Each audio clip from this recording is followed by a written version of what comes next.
Hi hello friends, ఈరోజు morning టిఫిన్కి అయితే నేను సగ్గుబియ్యం కిచిడి చేస్తున్నాను అనమాట. ఇది చాలా ఈజీ అండ్ సింపుల్ మెథడ్లో ఉంటుంది, అది కూడా తక్కువ ఇంగ్రీడియంట్స్తో అవుతుంది అనమాట. అయితే ఈరోజు మనం ఈ సగ్గుబియ్యం కిచిడి ఎలా చేయాలో సింపుల్గా అనేది నా స్టైల్లో మీకు చూపిస్తాను. ఇక ఫస్ట్ అయితే మనం పోబెట్టుకోవాలన్నమాట. స్టార్టింగే ఉప్మా టైప్లోనే ఉంటుంది కొంచెం ప్రాసెస్, కాకపోతే కొన్ని ఇంగ్రీడియంట్స్ వేరుంటాయి అనమాట. ఇక ఫస్ట్ అయితే ఒక బాండీలో ఆయిల్ తీసుకొని అందులో కొంచెం పచ్చిమిర్చి పేస్ట్ ఆల్రెడీ ఫస్ట్ చేసి పెట్టేసుకున్నా. ఆ పచ్చిమిర్చి పేస్ట్లో అల్లం, కొంచెం కరివేపాకు, కావాల్సినన్ని పచ్చిమిర్చి వేసి పేస్ట్ చేసి అది ఆయిల్లో ఫస్టే ఫ్రై చేసుకోవాలన్నమాట.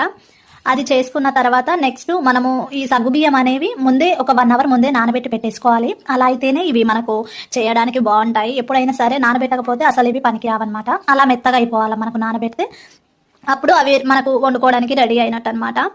ఇక అవి అందులో ఉన్న ఎక్సెస్ వాటర్ అంతా కూడా మనం వంపేసుకున్న తర్వాత ఈ మన పచ్చిమిర్చి పేస్ట్ ఇదంతా వేగింది కదా, దాంట్లో ఈ సగ్గుబియ్యం వేసి దానికి కావాల్సినంత సరిపడా ఉప్పు కూడా మనము అప్పుడే అడ్జస్ట్ చేసుకోవాలన్నమాట, సాల్ట్ కూడా. ఇక అది వేసుకున్న తర్వాత ఒక 10 మినిట్స్ అలాగా మనము లో ఫ్లేమ్లోనే దాన్ని కుక్ చేసుకోవాలన్నమాట. లో ఫ్లేమ్లో కుక్ చేసుకోవాలి. అలాగా ఒక 10 మినిట్స్ అయిన తర్వాత ఏం చేయాలంటే, ఇక 10 మినిట్స్ తర్వాత మనకి అది ఆల్మోస్ట్ మనకి బాయిల్ అవుతుంది అనమాట. ఓన్లీ ఆయిల్లోనే అది మనకు లో ఫ్లేమ్లో అలాగా వేగుతుంది అనమాట. బాగా బాయిల్ అవుతుంది, ఉడుకుతుంది మంచిగా, ఒక జెల్ లాగా ఫామ్ అవుతుంది అనమాట. కానీ ఎక్కువ కూడా మనం కలబెట్టకూడదు దాన్ని, ఎందుకంటే కొంచెం ముద్దలాగా అయ్యే ఛాన్స్ ఉంటుంది అనమాట. కేర్ఫుల్గా చేసుకోవాలి. ఇక ఆ తర్వాత అది 10 మినిట్స్ అయినాక బాగా మెత్తగా అయింది, మంచిగా ఉడికింది అని అనుకున్నప్పుడు దాంట్లో మనము పేస్ట్, ఇది ఏంటంటే ముందే నేను పల్లీలు వేయించి పొడి చేసుకున్నాను అనమాట. అది కావాల్సినంత వేసుకొని లాస్ట్లో మనం కొత్తిమీరతో సర్వ్ చేసుకోవాలి. అది లాస్ట్లో కొత్తిమీర వేస్తే ఫ్లేవర్ అయితే చాలా బాగుంటుంది అనమాట. ఇంతే, ఇంకా సింపుల్ అండ్ ఈజీగా ఉంటుంది అనమాట ఇది కిచిడి కూడా. ఇక ఇది ఎక్కువగా మనము టిఫిన్ లాగానే కాకుండా స్నాక్ లాగా కూడా తీసుకోవచ్చు, చాలా బాగుంటుంది. ఈవినింగ్ పూట స్నాక్ లాగా కూడా మనం ఇది ట్రై చేయొచ్చు అనమాట.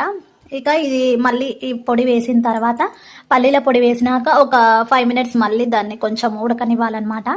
అది ఉడికిన తర్వాత మనం ఆల్మోస్ట్ తినడానికి రెడీ అయిపోయినట్టే. ఇక అప్పుడు ఏం చేయాలంటే, ఇక అక్కడ రెడీ అయ్యిందో లేదో, ఇక్కడ మా వాడైతే పెద్దోడు ఆల్రెడీ ఇవ్వు అని అడుగుతున్నాడు. వీడియో కోసం అన్న టేస్ట్ చూసినట్టుగా చూపిస్తా ఆగరా బాబు అనేసి నేను మళ్ళీ తిని టేస్ట్ చేస్తున్నా అనమాట ఫస్ట్ నేనే. ఎందుకంటే ఉప్పు ఒకవేళ ఎక్కువ ఉన్నా తక్కువ ఉన్నా అడ్జస్ట్ చేసుకోవచ్చు కదా అనేసి నేనైతే టేస్ట్ చేశాను. చాలా అంటే చాలా బాగా కుదిరింది.